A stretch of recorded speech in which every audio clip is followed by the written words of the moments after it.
Era o início da primavera de 2016. Eu tinha acabado de completar 24 anos de idade. Meu amigo e eu acabamos de chegar ao nosso principal local de acampamento, o Black Canyon Campgrounds, nos arredores de Payson, Arizona. Costumávamos viajar aqui 2 ou 3 vezes por ano. Tem uma vista incrível e fica a apenas algumas horas de distância da cidade. Na maior parte do tempo, esta área era bastante isolada. Uma loja particular de conveniência ficava a poucos quilômetros de distância, com uma pequena cidade a 20 quilômetros antes disso.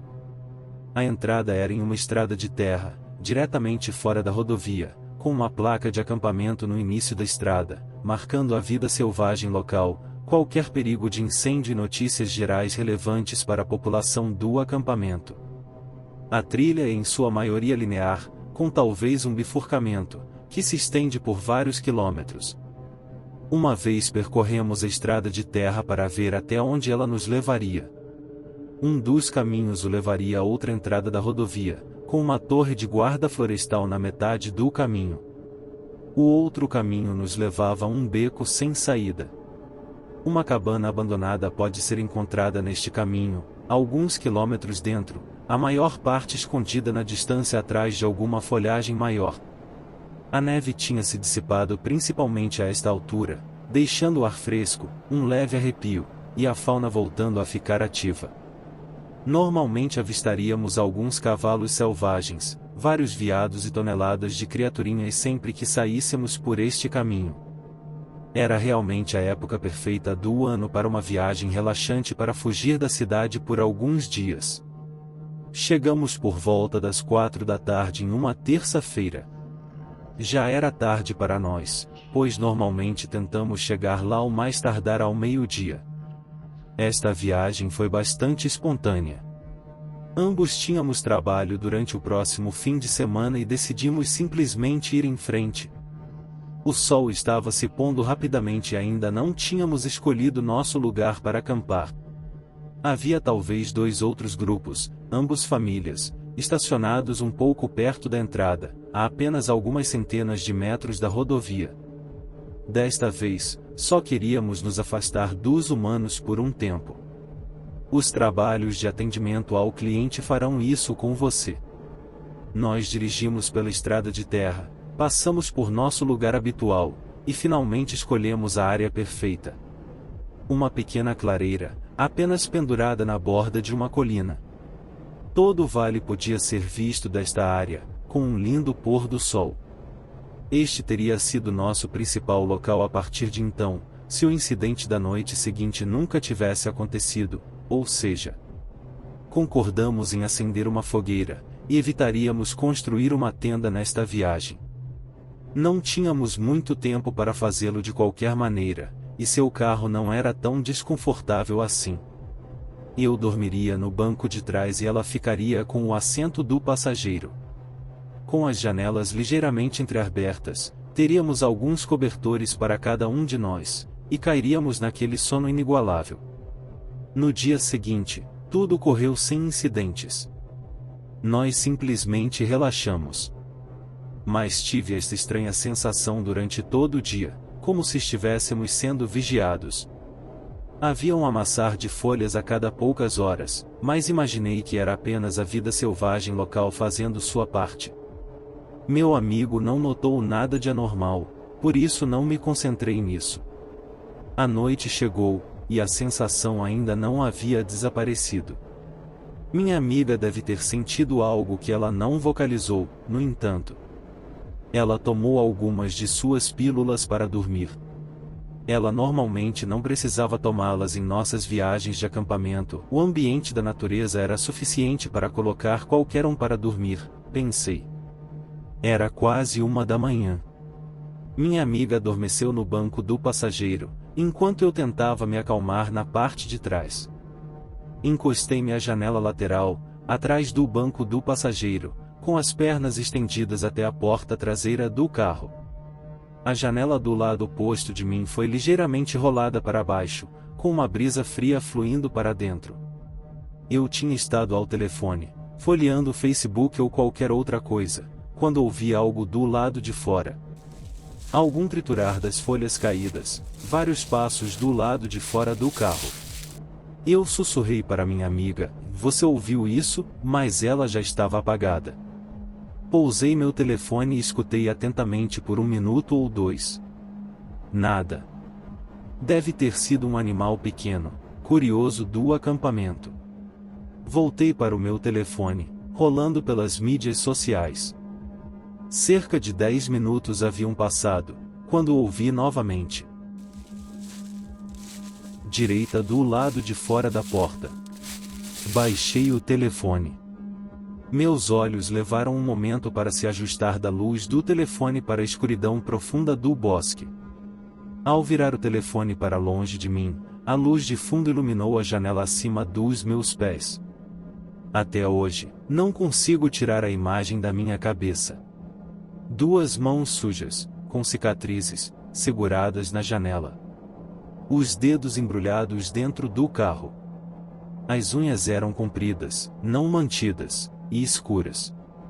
Atrás da janela, uma silhueta de um rosto foi pressionada contra ela. A respiração criava condensação a cada poucos segundos. Tudo o que eu conseguia perceber eram os reflexos daqueles olhos vazios e negros. Eu não conseguia me mover. Eu não conseguia gritar. Parecia eternidade, o concurso de encarar entre mim e esta coisa. Os pensamentos se repetiam incessantemente em minha cabeça. Por que eles não fugiram quando viram que eu os notei? O que eles estavam planejando? Será esta a face da morte? Depois de provavelmente 10 segundos sem fazer nada, as mãos lentamente desataram a janela e voltaram para a escuridão. A condensação na janela se dispersou.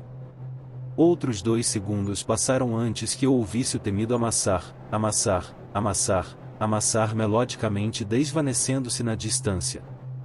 Eu, ainda assim, fiquei ali sentado. O que diabos acabou de acontecer? Por que eu não fiz nada? Por que eu não estou fazendo nada? Com esse pensamento, meu corpo disparou a adrenalina. Eu bati no assento da minha amiga, acordando-a do seu sono em uma confusão tonta. Eu destravei e chutei a porta das traseiras, e tomei um momento para escanear a área. Quem quer que fossem, o que quer que fosse, tinha desaparecido. Eu me esforcei para pegar qualquer material de acampamento importante que deixamos do lado de fora, e simplesmente enfiei tudo no banco de trás e no porta-malas, olhando periodicamente por cima do ombro, ouvindo aqueles passos. Fechei a porta dos fundos e lá estavam eles, um lembrete sombrio do horror que acabou de acontecer. 2 marcas de mão, impressas na janela. Eu as limpei rapidamente da janela em pânico, uma reação para apagar o evento, eu acho. Pulei para o banco da frente, liguei o carro e o tirei de lá. Minha amiga, finalmente acordando, me perguntou o que diabos eu estava fazendo. "Temos que ir." Eu disse, "Tem alguém lá fora." Eu não vi o que quer que fosse, ou quem quer que fosse, enquanto fugia do local. Acelerando pela estrada de terra, minha amiga insistiu que eu desacelerasse, e eu acabei por fazê-lo. Chegamos à rodovia, e eu continuei dirigindo cerca de 20 quilômetros antes de chegarmos a um Denny's onde minha amiga nos pediu para pararmos para comer e explicar tudo. Os pesadelos se dissiparam alguns meses depois. Meu constrangimento continua até hoje, pelo estado de choque em que eu estava na época. Todos dizem que ou você tem um instinto de luta ou de fuga, e eu estou confuso se eu tenho ou não.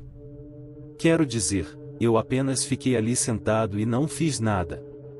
Com frequência tenho a tendência de me perguntar quem estava lá fora. Outro campista mexendo com a gente?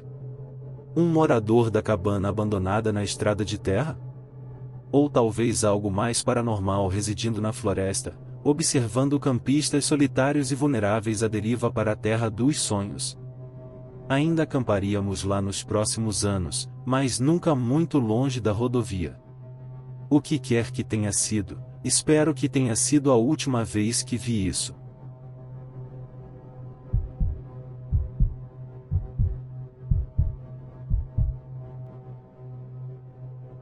Estive mochilando e acampando, em sua maioria sozinho como adulto, durante a maior parte da minha vida. Sou cauteloso com meu ambiente e escuto atentamente quando estou fora. Tento permanecer um observador e me movo pela terra com pouco impacto. Também estou muito interessado no misterioso e obscuro. Criptografias, realidades alternativas e o inexplicável. Leio a maioria de casos de desaparecidos e sou um devoto sério do conteúdo de crimes. Todas as coisas mórbidas e curiosas que eu posso encontrar. Qualquer coisa estranha que desperte a imaginação. Houve ocasiões em que me senti um pouco desconfortável, ou até mesmo observado, quando estive na floresta, mas a maior parte das vezes me senti sozinho e alerta. Talvez o meu ceticismo inerente me torne menos suscetível a encontros que outros experimentam. Eu procuro primeiro as conclusões lógicas. Nunca encontrei pessoas verdadeiramente estranhas ou loucas nas florestas, mas considero isso como a maior ameaça, o animal humano. Há alguns anos atrás, parti para acampar perto de uma velha floresta em crescimento no norte da Geórgia. A maior parte do crescimento antigo aqui desapareceu, mas há lugares que não foram explorados e se você tiver a oportunidade de visitar onde quer que você more, eu o sugeriria. É lindo. Sereno e vivo de uma forma que é difícil de descrever. Esta floresta em particular era de cicuta e choupo e as árvores eram enormes. Eu tinha um livro-guia que dava indicações de direção para dentro da floresta seguindo pequenas estradas rurais que eventualmente se transformavam em cascalho. Depois de uma longa viagem até uma floresta nacional, estacionei perto da trilha, que não foi mantida, o que significa que não era muito popular ou muito viajada. Caminhei pela floresta até onde a trilha acabou por parar. Havia muito pouca vegetação rasteira. Eu passei a tarde apenas explorando, olhando para as árvores e desfrutando da calma. Acabei descendo para um riacho e cruzei sobre ele até um antigo campo que formava uma espécie de tigela na terra com colinas e cristas de todos os lados. O fato de que havia um campo significa que havia, suponho, em algum momento, pessoas vivendo naquela área, mas não vi nada do tipo quando estive lá e meus mapas mostravam que eu deveria estar longe de qualquer estrada ou assentamento. Montei minha barraca e fiz alguma comida. Já era tarde quando decidi fumar um pouco e me deitar no campo em frente à minha barraca e olhar as estrelas antes de dormir.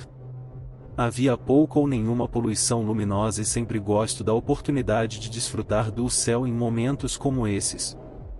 Quando estava deitado ali, comecei a ouvir um som de batida alto, vindo de perto do cume onde eu estava no início do dia, talvez a 1000 metros de distância. 3 batidas e uma longa pausa seguida por mais 3 e depois se repetia. Quando eu digo bater, o que quero dizer é um barulho muito alto, como 2 troncos ou árvores sendo atingidos juntos. Alto o suficiente para reverberar na pequena tigela em que eu estava.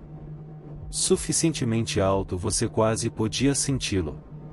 Eu consegui identificar de onde vinha o som, mas era noite na floresta e qualquer um que tenha estado lá fora sabe que está escuro. Pensei que tinha que ser uma pessoa fazendo o barulho, porque o que mais faria um som tão rítmico? Era extremamente barulhento e teria sido necessário um esforço considerável para produzir. Eu não tinha visto mais ninguém durante o dia e a direção de onde vinha o som era a parte do velho crescimento que eu havia explorado antes. Não ia olhar no meio da noite a origem do som.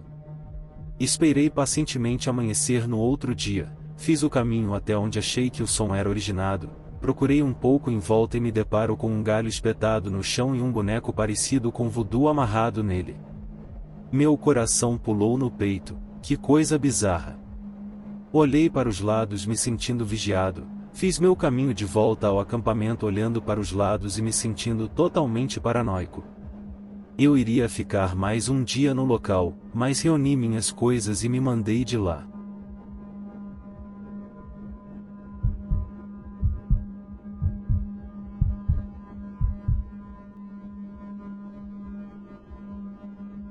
Passei minha vida na Geórgia e adoro caminhar por toda parte, mas devo admitir que a Carolina do Norte tem as melhores montanhas.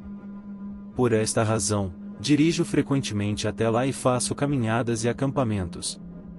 Desta vez, subi com minha família em uma caravana e fiquei com eles em Maggie Valley. No dia seguinte, porém, mandei que me deixassem a cerca de 10 quilômetros de distância no Cold Mountain Trailhead e planejei subir, passar a noite e voltar a descer pela manhã. Eu não era de forma alguma inexperiente em caminhadas ou acampamentos, mas nunca havia acampado sozinho. Além disso, eu não trouxe uma pistola, algo que não irei sem agora. Na subida, a trilha foi surpreendentemente extenuante. Não necessariamente íngreme, eu caminhei muito para o oeste, mas mais como uma tonelada de altos e baixos e sentindo que não terminaria. Eventualmente, começou a escurecer e percebi que precisava parar e me instalar enquanto ainda tinha luz, então parei a cerca de meia milha do cume e imaginei que continuaria pela manhã. Não aconteceu nada de especial, montei um acampamento em um lugar realmente bom, comi minha comida e fui para a tenda. Neste ponto, percebi que não tinha me cruzado com uma única pessoa durante todo o caminho para cima. Isto não era estranho na época, mas logo seria. Tenho dificuldade para dormir e geralmente fico acordado por até 1 hora tentando dormir. Durante isto, pensei ter ouvido alguém andando levemente pela área geral por causa do ritmo dos passos. Eu ignorei enquanto minha mente corria solta, mas tirei minha faca grande do saco e a coloquei ao meu lado no saco de dormir. Naquela manhã, acordei e comi mingau de aveia. Enquanto comia, olhei para minha barraca e notei um estranho feixe de galhos secos e bagas amarradas com cordão verde amarrado contra minha barraca.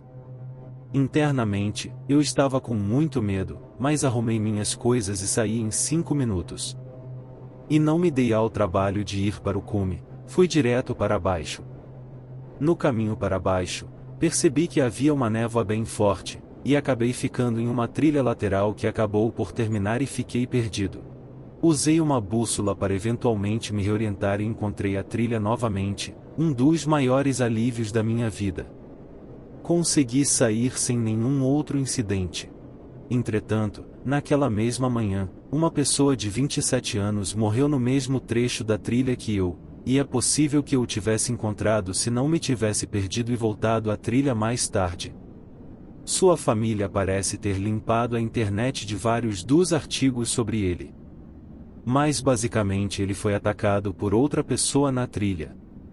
A parte mais assustadora foi saber que alguém sabia onde eu estava e me observava e eu não tinha nenhuma pista sobre eles. Teria sido um ataque aleatório? Será que levei sorte?